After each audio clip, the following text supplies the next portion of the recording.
What's up with the Sickness Dynamic? It's your boy Coop, man. We back at it with another interview again, and this one was definitely unexpected. This wasn't a scheduled interview, and it's a pleasure for me to say we haven't heard from this man in a while, so it's a pleasure to bring you OG Mac Minister. What's up with you, G? Oh man, some more of it. Before we get out into it, man, I want to bring up the young listeners up to par so they get familiar with who you are before we get down and dirty into the nitty-gritty of the interview. So, can you please state who you are, where you from, and your whole affiliation with this rap industry? Yeah, not a problem. First and foremost, I'm a Filmo nigga. I'm from Filmo, Frisco. I'm the son of the Mac God, the street Messiah, the first and the last. There was none before me, and after me there'll be no more. I am the last of the Mohicans, the realest motherfucker breathing. That's who I be.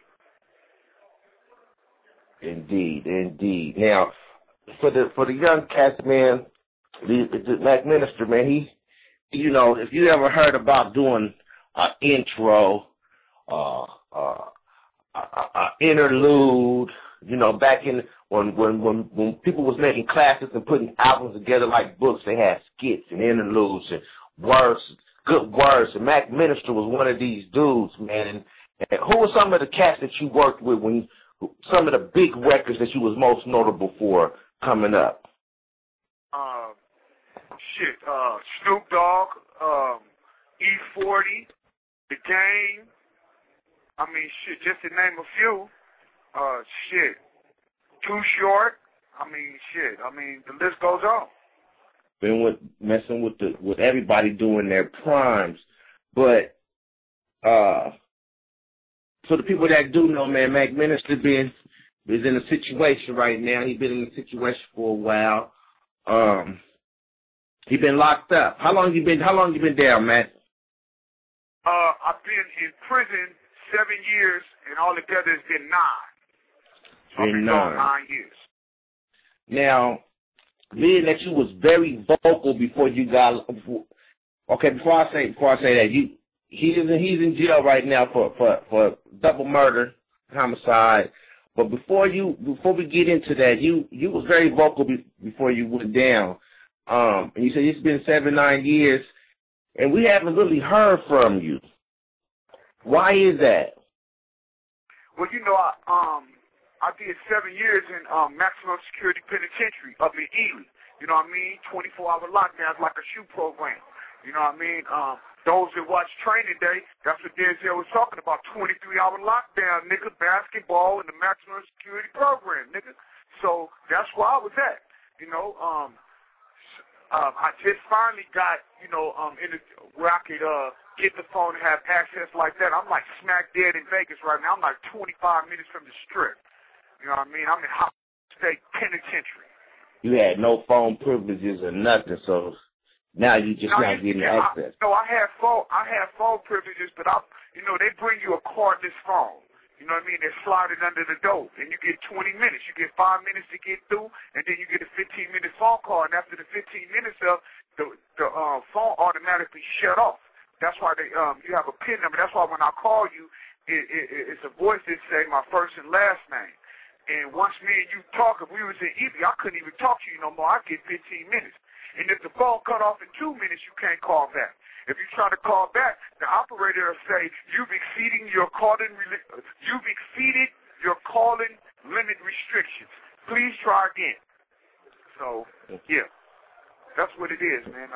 It's what you go through sometimes when you got to go through something, But I'm a firm believer, God send you through it to get you to it. So, I'm grounded. I'm still functioning in a clear capacity. So, yeah. That's that. Indeed, man. I want to go ahead and jump into this meat, man. Go ahead and get into this fat meat. They got you locked up for homicide, man. let's talk about the case, man. First and foremost, let's just from the beginning. You know, how did you get in jail in the first place? Well, really, it was a double homicide. Fat Tone and Cowboy got killed down here in Vegas, and you let the media tell it, or you let these investigators tell it was retaliation from the death of Mac Dre. And what it was, I believe sincerely, is what it is that, you know what I mean, I had celebrity status, you know what I mean, and I knew both parties. I knew Mac Dre and I knew Fat Tone, you know what I mean. I was in the process of really trying to help Fat Tone take his career to the next level because he was a beast behind the mic. So with that said, they had a grand jury indictment, and the grand jury indictment is some fake-ass shit. You know, it's the prosecutor that go before the judge in a room full of police officers and DAs. You're not present, but you're the one that they, you know, speaking on, and they're making a bunch of fake, false-ass accusations. Nobody's there, so 9 times out of 10, I'm going to say it like this, 10 out of 10, they're going to get an indictment. You know what I mean? So that's like the weakest shit ever because they don't have no, you know, it's three things. In order to convict somebody of a murder, it's 3 elements that you must have. Or I should say you got to have one of the 3. You either got to have eyewitness testimony, a weapon, or DNA. In my case, they had my attorney, Keith Brower, and a snitch, an FBI informant, who'd been working for the FBI for some time, named Antoine Mouton. He'd been working for these people. He was a pimp that got caught taking a little girl, a baby, a 13-year-old little girl cross state and county lines, pimping on her. So he got caught up. So they used him, they coached him up, told him what to say. He came to court for a deal. He was facing like 40 to life in the feds. That coward bitch-ass nigga did 2 years and was back on the street because he complied with the state of Nevada wanted him to do. So, you know, they let a rapist child molester loose and put a real nigga in jail that's trying to galvanize the movement and give proper instructions on how to build a major production. That's what I was doing. I'm the blueprint of success. I'm the blueprint of telling you how to, you know, take what you got, do the best you can, and stay praying and working hard. Sometimes blessings take years. Even like this shit, God will send you through it to get you to it, but I'm going to come out on the other side. Indeed. Now you mentioned it's 3 elements they have to have in order to put you in jail for homicide. Now you are in jail for homicide, and they don't have any of that. So you mentioned a lawyer testifying against you. Now this was a paid lawyer that you paid to represent you at one time. Yes. Yes. This is the thing. When I was I had Snoop Dogg had a show down here at the Mandalay Bay that I was, you know, attending. And I had some marijuana on me, and I got jacked for the marijuana by Metro. I go to I bail out, make a long story short, I call this dude, Keith Brower, and he was like, man, just give me a couple of thousand, and, you know, I can, you ain't even got to go to court. I gave him a couple of thousand. He said, look, they're going to give you a drug program. You don't even got to go to the classes. Give me a few more G's. Okay, I'll be there. It's like Monday. I'm like, all right, I'll be down there like Friday. So before I can make it, he was telling me, look, don't even come down here. We'll deal with this later. They got a guy, they arrested Jason Mathis for double murder, and your name been ringing around this, you know. So we're going to see how this play out, and then you could come down and, you know, you could finish the process. So I'm like, okay, I'm not even coming. I'm in the outskirts. Make a long story short, Mathis Coleon go to court for the double murder. The judge he dismisses the case because there wasn't enough evidence to bound him over. And when when he dismissed the case, that's when they go get a grand jury indictment. They go get a grand jury indictment, and the detective from San Francisco come down and say that Corleone and his girl was having a domestic dispute. So when they came down, she said to the police, yeah, well, they looking for him in Vegas, this, that, and the third, and he did that. He told me he did this, and all the other shenanigans that take place in a domestic dispute. So when the detective come to court, he say that Mathis's girlfriend told him that I was with him on double murder. That's what I get indicted for. Now, when the indictment go down, I'm on the street. They looking for me. I'm on the lam. They got me on America's Most Wanted, all this shit. I get captured. They bring me back from Frisco and extradite me to Vegas. When I get to Vegas, I'm trying to do a speedy trial because you got a right to a speedy trial, which means in 60 days they got to bring you and bring your accuser before you. You have the right to confront your accuser. If somebody say you did something, they got to come to court and testify to that. It ain't just you saying that. So when they extradite me, Keith Broward come to the drug court, which is a misdemeanor marijuana case that I had, and he tell the judge, look, I got a conflict out of this case. And the judge was like, why? He said, well, look, he has a co-defendant in a double homicide, and I was representing him first, but since he got indicted, I have to conflict out of here, and I'm about to go upstairs and conflict out of that case. So the judge was like, okay, now, speed you up a little bit, it's an evidentiary hearing that takes place, which is called the Petrocelli hearing. An evidentiary hearing is to see what the state has or what can the witnesses provide for them to testify. Because remember, this is a weak-ass circumstantial case. This is quadruple hearsay. So at the same time, running around, trying to build a case. So at an evidentiary hearing, Keith Broward, the district attorney said that they want Keith Broward to come to court because he can provide critical information in the case. And Keith Broward hired an attorney. Keith Broward's an attorney, and he hired an attorney. And his attorney is telling Judge Stuart Bell, look, he can't testify against the Mac. He can't testify against Mac Minister. If he testifies against Mac Minister, he can be sued or disbarred for violation of attorney-client privilege. Judge Bell ain't having none of that. He like, I want to hear what it is that he got to say. What is it that he got to say to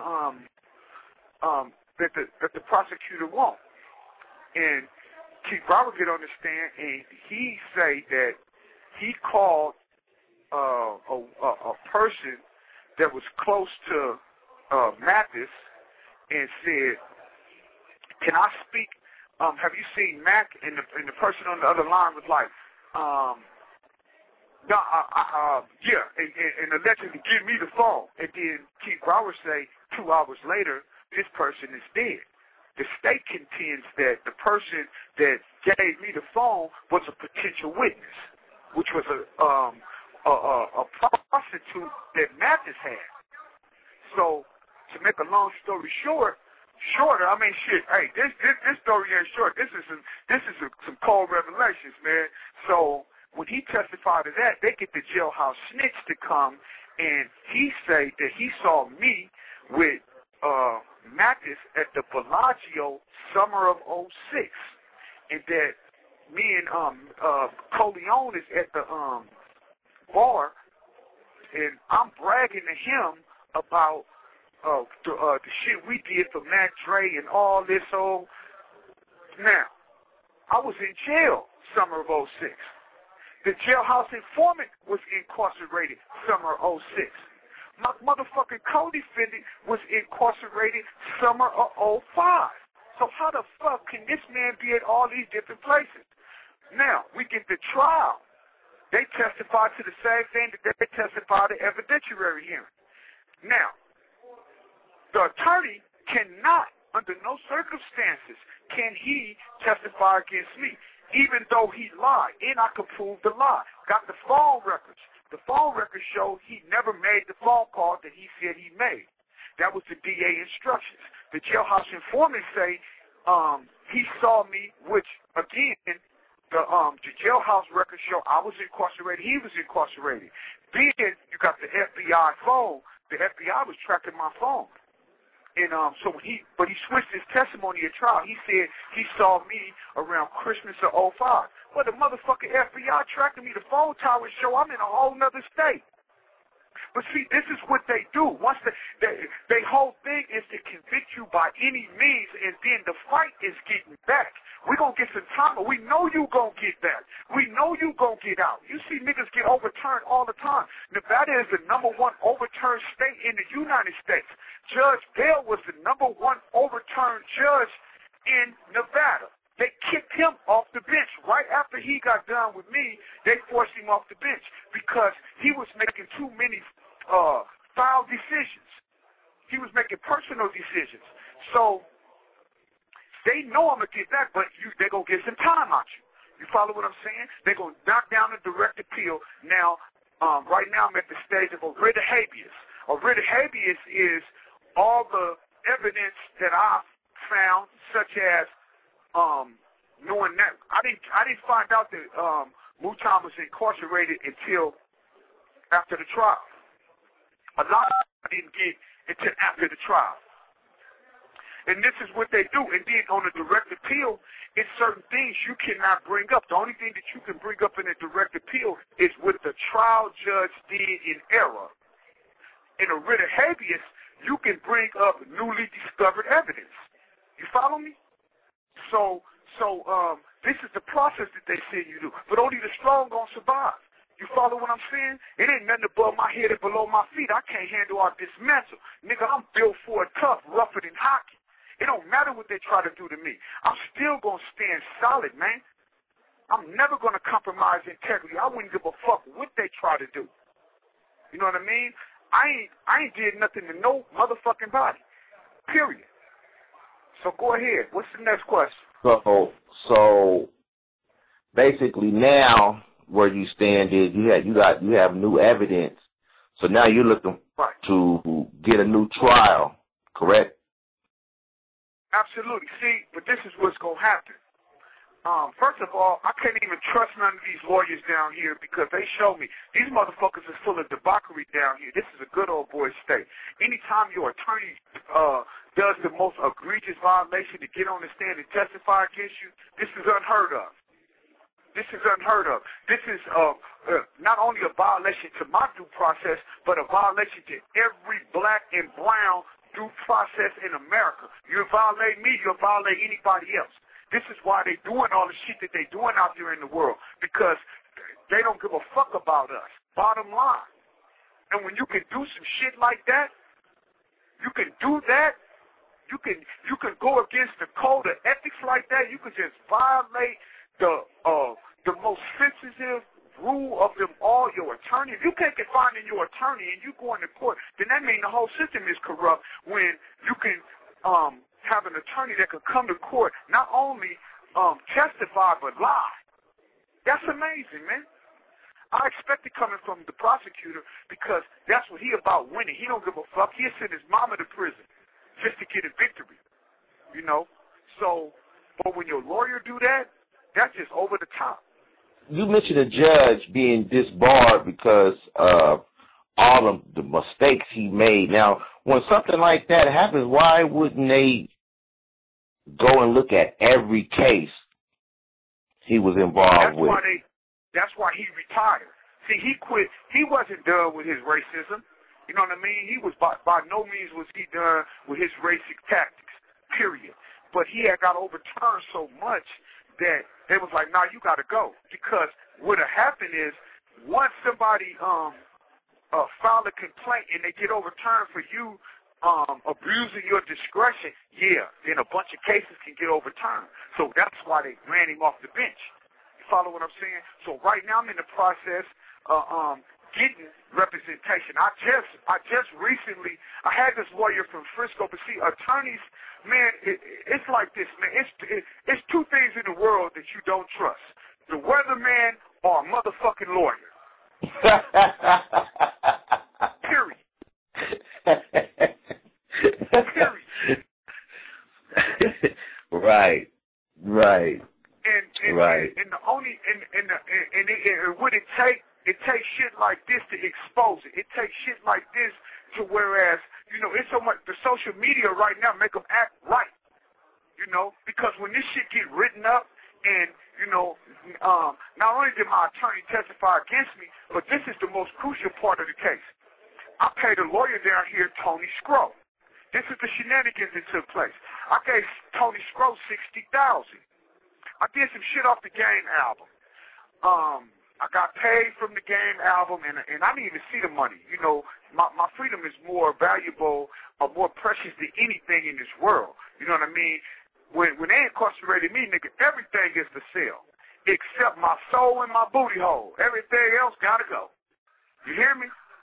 So when I paid Tony Scrow, this bitch, he get my money.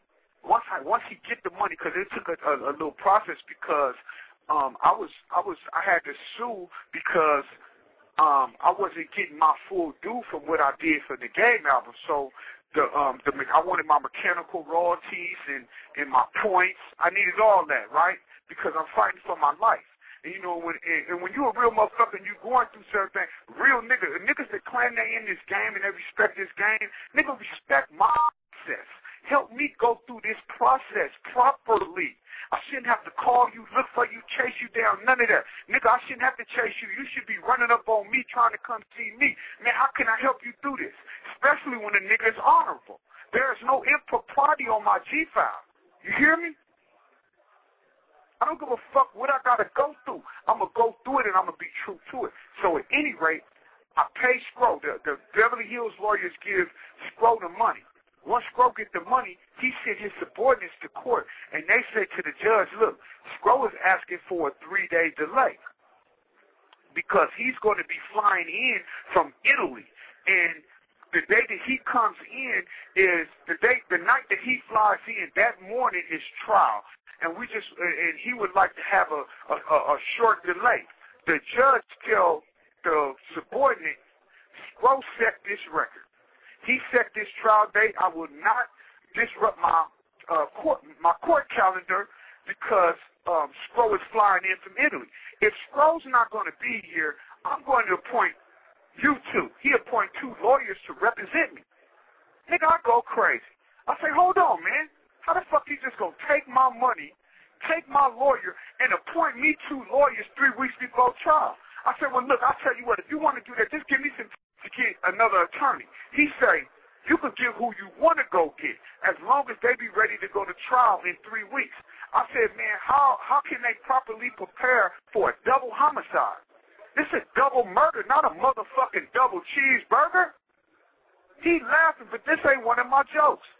This is real shit right here. Man, the trial lasted 3 motherfucking days, homie.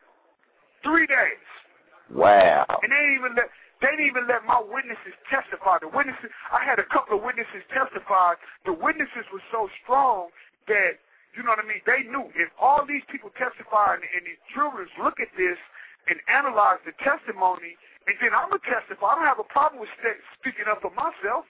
You know what I mean? I don't have a problem with talking for me. And the judge was like, if all the witnesses is not here by Friday, no, this is Thursday. The trial started Tuesday. It ended Thursday. He say, if all the witnesses is not here by this afternoon, we're gonna close the proceedings. Mr. Dow, are you willing to testify? Absolutely, I'm willing to testify. He do this in front of the juror, which is a flag on the play. You cannot ask me if I want to testify in front of a jury.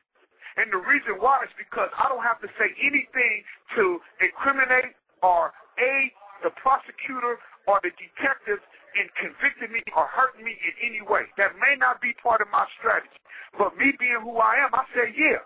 And then I say, yeah, I want to testify for myself, but I want to do it after all my witnesses testify because that's the proper procedure. All your witnesses testify, then the defendant speak up for itself at the end on the cross-examination. Nah, he want to break the rule. He don't give a fuck because, like I said, he was leaving the bench. He was leaving. This was already a known fact before he got my trial, before he set the trial date for me, that he was leaving the bench. And another thing that needs to be duly noted, he wasn't even the judge that I was originally in front of. I was originally in front of Donald Mosley, who was a cutthroat cross artist, but at the same time, he was going to play a little bit more fair than Judge Bell. This is what they do. The week before they moved me to Judge Bell courtroom, Mosley was about to dismiss the case. He told the prosecutor, what you have is not enough for me to go into trial. Either you have more, you bring these witnesses that you claim that you have, you're not going to grandstand in here. The DA and that judge, the judge didn't like that DA, and the DA didn't like that judge, and that judge, because that judge was going to play by the rules, mostly. So the next motherfucking day, they tell me I'm going to court. I'm like, man, I'm in court for about 2 weeks. Man, they talk about it was an overflow. This is what they say. It was an overflow, and then my trial date and my trial judge has been changed to Stuart Bell. Now, Stuart Bell, ex-prosecutor, racist motherfucker. He did it. Anytime you could just break the law like that. See, when the world get a bar that my attorney testified against me, man, that's going to be something. That's big right there, man. That's big down there. That's big, man. That's an international violation, man, of the code of conduct. He violated me, man. And Nevada been under scrutiny for what they've been doing. So, to get back to it, Scro, my attorney, he don't show. They appoint me 2 punk-ass public defenders. These motherfuckers come to court, 3-day trial. Next thing you know, Matt convicted of a double homicide. Period. No representation. They thought, see, now if I would have had some celebrity support, like right now I do, but if I would have had the celebrity support back then, I would have went home. But you know what? It wasn't meant for me to go home, and then they already made it abundantly clear that they was going to do whatever it took to convict me, because the judge told the prosecutor and them in the courtroom, he said, look, first, no, they came at me with a deal. They said, look, we'll give you a 1 to 10. A 1 to 10? Man, I ain't taking a motherfucking 1 to 10 seconds. I didn't do a motherfucking thing. I'm not taking no time. And then the lawyer like, look, man, if you take the 1 to 10, well, I'm going to say a public fucking pretender, because he wasn't representing me. He said, if you take a 1 to 10, you already been down 2. The most you're going to do off of a 1 to 10 is 6. Man, I'm not doing a 1 to 10 seconds. I'm not taking nothing. Yeah, you're going to take me 12 of the box, you give it all to me, or you going to release the child. They railroaded the motherfucker. Here I am right now. No weapon, no nothing. No weapon, so no nothing. You just mentioned if you had, being that you were on a lot of high-profile rap celebrity albums, things, and you didn't have quite much endorsement. Was there anybody that helped you along the way during any of this process of these 9 years? Hell yeah. Listen, I'm not gonna say it was some big celebrity help like the cats who selling platinum records and shit, but San Quinn been there like a motherfucker, homie. I'm talking about for real. He was A1 from day one. A1 from day one, man. Kept it all the way certified and official, because he didn't like this injustice that took place. He knew better. You dig what I'm saying? And he was really heartbroken, but at the same time, he was there for me. Trev G. You know what I mean? My nigga Pig Skins. You know? It's a few motherfuckers. You know, Don McPhee, Booze. It's decent homies that I had. You know what I mean? Stone came through. Mr. came through. It's some motherfuckers that came through, but at the same time, I didn't have that impact that, you know, a motherfucker who's in the limelight or who in position to say, no, this is a good dude. No, I'm not asking you to testify to something that you don't know about, because the last thing that I want anybody to do is come lie. There's no reason to lie. Come tell the motherfucking truth. Come tell the truth. Tell what you know. You see me running around trying to help this dude, and he got killed. That ain't on me. That ain't on me. But again, like I said, it was, you know, Messy Moore came through. You can't forget about Mess. Mess came through. You know what I mean? Because Mess came through at a real critical time, too, because what they was trying to do was, I had a high-speed chase. These bitches pulled me over. And I pull over, and I give motherfucker my ID, you know, I give him my driver's license, insurance, all this shit. I'm in a rental car. So I'm in the car. I just happen to look in the rearview mirror. I see the motherfucking highway patrol creeping up on the side of the car with his gun out. So quite naturally, I'm going to do what a real nigga do. I'll push the accelerator. He jump in the car. Nigga, we like, man, we on some Grand Theft Auto type shit. They chasing me all through the city and all kind of shit. I don't crash and none of that. You know what I mean? I got handles behind that wheel. So I get away, I park the car, and I get, you know, I get on the bus, get away from the scene, and make a long story short, they had all my shit. So they put a warrant out for me for evasion, you know, felony evasion. So with that said, I go turn myself in because they had, you know, like I said, they had my name in the computer and all this shit. So I go talk to this lawyer who the best lawyer in Frisco. Her name is Eileen Burke. I go holler at Eileen. She like, look, just go down there and talk to them. If they arrest you, bail out, or, you know what I mean? It's going to be all right, though. It ain't nothing. It ain't like you crashed or ran nobody over. You know what I mean? So I get down there. When I get down there, I come to find out that it was really Nevada trying to have them stop me. But I didn't know that at the time until all this came out, right? So they was trying to send me to the penitentiary. They were trying to give me 5 years in the penitentiary on some misdemeanor punk-ass shit. But you will pull it off if I ain't got proper representation.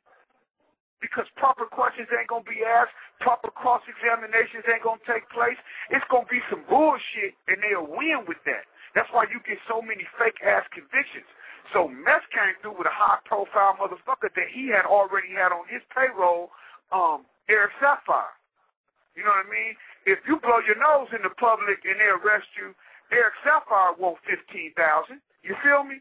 But Mess had this motherfucker already. So Mess come see me, talk to me, and I talked to him. Mess told the boy, man, go do what it takes to get y'all free. I get in there. This motherfucker helped me because what they were trying to do was send me to the penitentiary and then prolong the trial, just have a motherfucker going through some unnecessary suffering. But he did that, man. You know, like I said, Mess Queen, Pigskins. It's a few motherfuckers, Steezy. It's a few niggas that stepped up to the plate, man. You mentioned Mess. You know, have you been hearing all of, since you've been down, you know, he's been having a whole lot of hoopla going on, you know, ups and downs. Have you been told about any of it, calling on the outside and whatnot? Yeah. You talking about in terms of what? Just some everything. Getting at you from Fillmore, you know, and he from that way, and you know, just everything from the gang ties to, you know, just the backlash that he's been getting, and plus he's incarcerated right now too. If he wasn't aware of that. Yeah. I am. I heard a lot of things about what Mess is doing, you know, as far as gang banging blood, and you know what I mean. Him and Quinn was going back at it, and you know Quinn is deeply embedded in my heart. I have a special place for saying Quinn and his mama. So when I was hearing some of the shit Mess was saying, I was, oh man, I mean I diametrically opposed that. What he was doing with Quinn, that was a violation. But on another note, I understand where Mess got the blood shit from. You know what I mean? When he started claiming blood, that was my homie. Listen, my homeboy Creature Man, who is he's a lieutenant in Kumi, and in the Bay, a lot of niggas say blood, such as myself. I say blood like a motherfucker, and I'm not a blood though. We not bloods, but Creature Man, who went to the penitentiary and way before anybody thought about doing some time, Creature in the pen. And then 415 went into Kumi. And when he went into Kumi fucked with Bloods. That was their connection. You follow what I'm saying? So, this is why they say in California, it's blood water, meaning Kumis and Bloods is connected. Now, Creech is a Filmo nigga all the way through and through. You know what I mean? You go anywhere and you mention Creech, man, motherfucker, no, this is a Filmo nigga. Creech push a bloodline. He be hollering blood this, wear red, go everywhere. I mean, he just sick with it. And that's where that rubbed off on Mess. But my thing with Mess is, listen, we from Filmo, we from the Bay. I welcome Crips. I fuck with so many Crips. I done been to Crip hoods by myself. I fuck with them dudes. I fuck with Bloods. You know what I mean? And I did some time when it was hard, nigga. Let me tell you something. It was hard to be a Blood in L.A. For you to be a Damu, because it was so many Crips, and I'm talking about it was sight as the bell. When they see each other, it's on, whether it be in the street or in the penitentiary. And the Bloods was always outnumbered. This is why cats in the Bay connected with them and to somewhat protected those that was limited in they tribe. When your tribe left you behind, they'd be like 2 or 3 Bloods on the yard. But these niggas is animals. You gotta be, because these Crips is fucking animals. And this is what they doing. So it was probably the hardest job in America without pay to be a Damu. Being a Blood is not an easy job. I be hearing niggas running around here, these rappers, and they saying that, nah, man, you don't even know the struggles of that. You don't know how serious it is with that. Mess jumped in that. Mess in that. That's what it is now. It ain't no changing or rearranging that. You know what I mean? But first and foremost, you got to be who you are, a Filmo nigga. Be a Filmo nigga to the core. Don't do all the other shit, because like I said, I fuck with real niggas all over the country. And being a Bay Arean, we always had the luxury to fuck with the Crips in the Bloods. You follow me? Right, because like they say, and what they've always said, there's never been no gangbanging amongst the black community as far as red and blue in the Bay Area. At all. That has never taken place. I got some Crip partners. One of my favorite Crip partners of all time is 40 Glock. That's my nigga right there. He from Colton Crip. You follow what I'm saying? That's my nigga. I used to go to his hood and hang out. I used to go fuck with the Southside Compton niggas, Big Freaky Dre and them. You know what I mean? I used to fuck with the Blood niggas. Oh, man, hey, man, look, what I'm trying to tell you is that I'm deeply inbred. I love real niggas, period. I love real niggas. And I ain't never stuck my nose in Crip and Blood business. And I done seen some crazy shit take place. You follow what I'm saying? That I watched take place. I did not participate. I ain't never, you know what I mean, picked a side, none of that.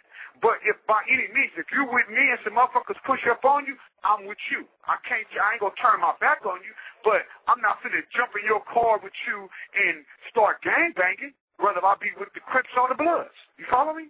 Hey, this is Mac Minister coming at you live from the motherfucking penitentiary on sickness.net. Yeah, it get no realer than this. This is my first exclusive interview, and I fuck with sickness.net with it.